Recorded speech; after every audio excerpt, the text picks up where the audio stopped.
What up, Naughty Steppers? It's Connor Whitmore here again with another video for you on the Nawtystep channel.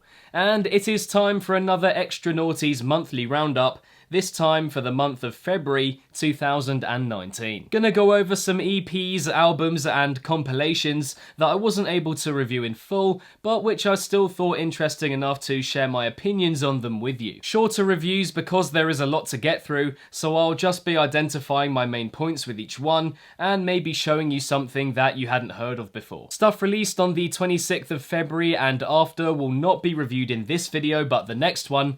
There's actually a couple from the end of January in this video, and the releases are covered in alphabetical order by way of artist name or record label name if it's a compilation. Lastly, there'll be a list of special mentions at the end of this video that I couldn't talk about here because then there would just be too many, but definitely check those out as well if you haven't already. And so kicking off this latest installment, we have the new EP from Apashe, The Good, The Bad, and the Fake. Lots of nice sounds being brought together here. I've always liked the drama of his style, and that returns again. Nice range of genres on show, of differing styles and tempos, even some crossbreeding at points. Really well composed. Wouldn't say that I love any of the 3 tracks from beginning to end. There are bits that I like from all of them, but conceptually and thematically interesting, and actually makes me want to check out his EP from last year again, which I wasn't too big on, but having listened to this, I may enjoy it more now. This EP from Bossfight is decent.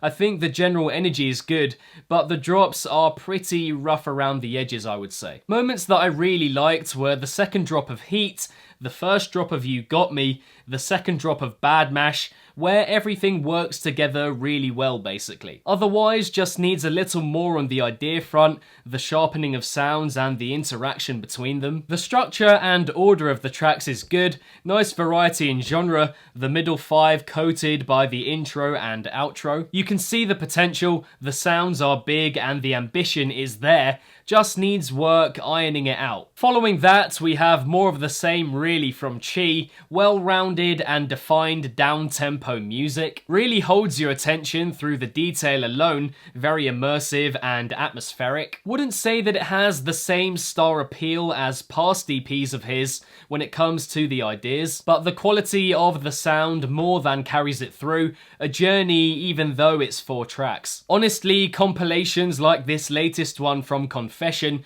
are reflective of how good a place dark house music is in right now. I like all of these songs to some degree, whether it's the energy, certain sounds used, or the ideas. In particular, really enjoying the Rollers and Cave Studio collab, The Closer from 2 Mix and JC Ordonez. But this is a compilation that I can listen to entirely again and again, which is rare, my favourite of the year so far by a mile. This is an absolutely wild rhythm EP from Creation.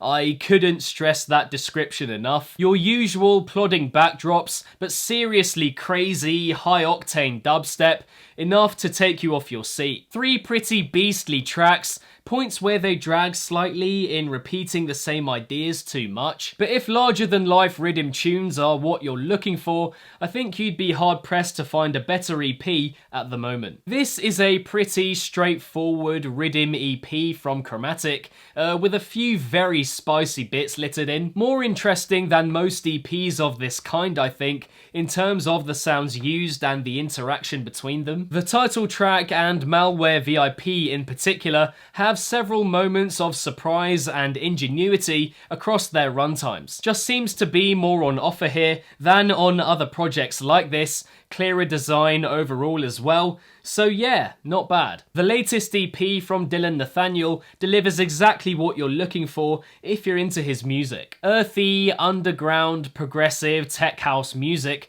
with some really good bass lines and grooves across the 5 tracks. Would say it starts better than it finishes, the first couple more infectious than the final 3 in my opinion, but all in all it's a very worthwhile listen if you enjoy house music, and also if you're trying to get into it. highly recommend. An artist whose output I very much enjoyed in 2018 is Italian duo Except, and this EP very much picks up where they left off. Visceral, understated, intimate drum and bass, well assembled, drawing different feelings and emotions out of you across the 4 tracks. Ideas aren't anything special, some of the execution is slightly off, but I feel their aesthetic is mostly about creating atmospheres, which is what I love it for and is difficult to do right, and it's why they're quickly turning into my favourite drum and bass act at the moment, one to check out if you're yet to. This is one super savage EP from Hella and Cybersex, my word. Certainly one to brace yourself for here. Huge tear out tunes that are just mindless, ravenous, uncontrollable. They really do leave a mark. Some really sweet musicality in here as well though, in the introductions in particular, creates a nice contrast in the EP overall. But yeah, definitely one to brace yourself for before getting into it. Very unforgiving in its approach, not for the faint-hearted. Next, we have the latest EP from a very exciting, up-and-coming jack-of-all-trades producer, and that's Jackknife. Some really provocative, stimulating ideas here, in amidst a few others that don't inspire quite as much. He either gets the sonic delivery on point, or the idea on point. No moment on the EP where they marry perfectly, I wouldn't say, but lots to work with and be encouraged about going forward. I'm enjoying it a little more each time I listen through, one for the future right here. Another EP that focuses on mad sound design and creating deep, intense, at times emotional atmospheres is the new EP from Levitate, Fatalism. Very dark, detailed, glitchy music that again keeps your attention through the sheer quality of the sounds alone. Also another where the ideas don't particularly wow or enthrall, not much in the way of motifs to hang on here, but the vivid delivery of everything going on is what grips you. It's an exhibition in this style of music. Next up, we have the new EP from one of the most interesting personalities in bass music at the moment, and that's Little Texas. Someone pursuing the hardcore genre, which is undeniably difficult to get into in the strictest sense, but he makes it more accessible here, breaking down the tempo, using vocal samples, adding flair to a usually one-dimensional style of music. Great to see someone bringing hardcore into the mainstream, slightly weird but in an enjoyable way.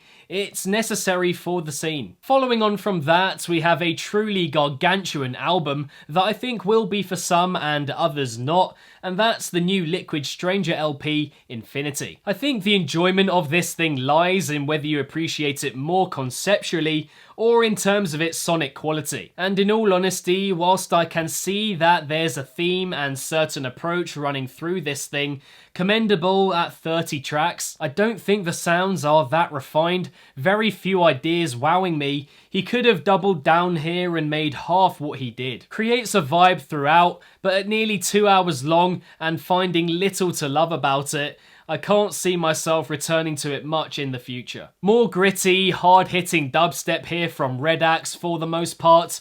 Another selection of solid tunes. Some really great moments here. The second drop of Apocalypse, Russian Invasion generally, the second drop of Get It with Sci-Fi. There's a nice range of styles on show as well. The general refining and pushing of his sounds a little further definitely needed at points, but it's still a good listen from beginning to end. He's making his way up. Again, one to look out for. Another quirky, cheeky EP here from Rusko, spanning several wildly different styles of music. Ideas for me aren't quite on the same level as Has Made 5 More Songs, even through that genre experimentation. But all the samples and different sounds used make this a very enjoyable listen. The cartoony, uplifting vibe really works. And most importantly, it still has that distinctive Rusko feel, and if it's anything with this EP, that's what I like about it. Time for another drum and bass EP, and it's one of my favourites from the genre this year, See It Our Way, from Shun and Kruk. Purposeful drum and bass, surging with energy, lots of little clinks and quick turns in direction, really attention grabbing. Even really like the down-tempo fourth track Creatures, still incredibly alive and vibrant, pulsating. Just a properly decent EP, some songs better than others, but in terms of overall quality, One of the best of last month in my opinion. Penultimately, it's one of my favourite house artists from last year, Slatin, with his new EP for Moxie's recently formed label, Bad Idea. This is extremely fun, bouncing off the walls, happy-go-lucky house music, yet still definitely of the naughty variety. Lots of great sounds on show and very inventive, points where the ideas get a little bit lost cause he goes off in so many directions, but fundamentally enjoyable in its free-spirited nature, exuberant and playful, one of my top house EPs of the year so far. And finally, many subscribers to this channel love TYNAN, and for his wacky, outlandish, uninhibited approach, I can see why. But the sonic delivery for me has been jarring in the recent past with him, and it's very much the same here. Very interesting ideas and sounds, but there's a grating, white noise kind of appearance to his style that I just can't get away from. Sharp, well-cut pieces of music with some fantastically clear moments, but undermined by the harsh stuff, and that's the bottom line really. And so that brings the February 2019 edition of the monthly Extra Nawties Roundup to a close. Thank you very much, and as always, for tuning in. The special mentions from last month are Blossom, The Brig, Chime Remixes, Current Value, DSV Audio, Jewel, Lee Lion, Leo Tricks, Lick, Savage Selects, Tom the Freak, Taboo, and 13. I'll put the links to all of those in the description box down below, which as always I recommend checking out because you could end up liking them way more than I did. Elsewhere last month we had the new album from Feed Me, EPs from Barely Alive and Nawtystep, the first Space Laces track of the year, reviews of all of which are up on the Nawtystep channel. But with regards to the EPs, albums and compilations reviewed in this video, which ones did you enjoy, which others not so much? Are there any that I missed out here that you really liked? Let me know in the comments below. If you enjoyed this roundup video, then be sure to give it a big old thumbs up and subscribe to the channel if you haven't already, hitting the notification bell along the way. Next to my head, there should be a link to another Extra Nawties roundup video if you're looking for some more dark electronic music tunage to sink your teeth into. Links to every project discussed in this video are in the description box down below, as well as all the Nawtystep social media accounts, so get following those if you haven't already. And lastly, if it's naughty, then you know guys, so be sure as always to keep it naughty and stay safe. And I shall see all of you legends in the next one. Peace out.